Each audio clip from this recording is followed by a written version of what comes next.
اشرف علی تھانوی رحمہ اللہ تعالیٰ کی کتاب ہے آداب معاشرت، آپس میں رہن سہن کے آداب، وہ ہم سب کو پڑھنی چاہیے۔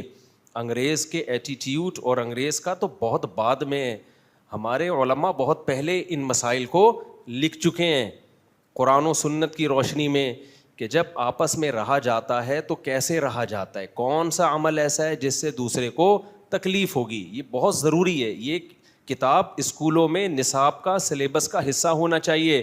دیکھو جاپان میں لوگوں میں واقعی بہت تہذیب ہے، واقعی بہت تمیز ہے، تو آپ کیا سمجھتے ہیں یہ تمیز کہاں سے آئی ہے؟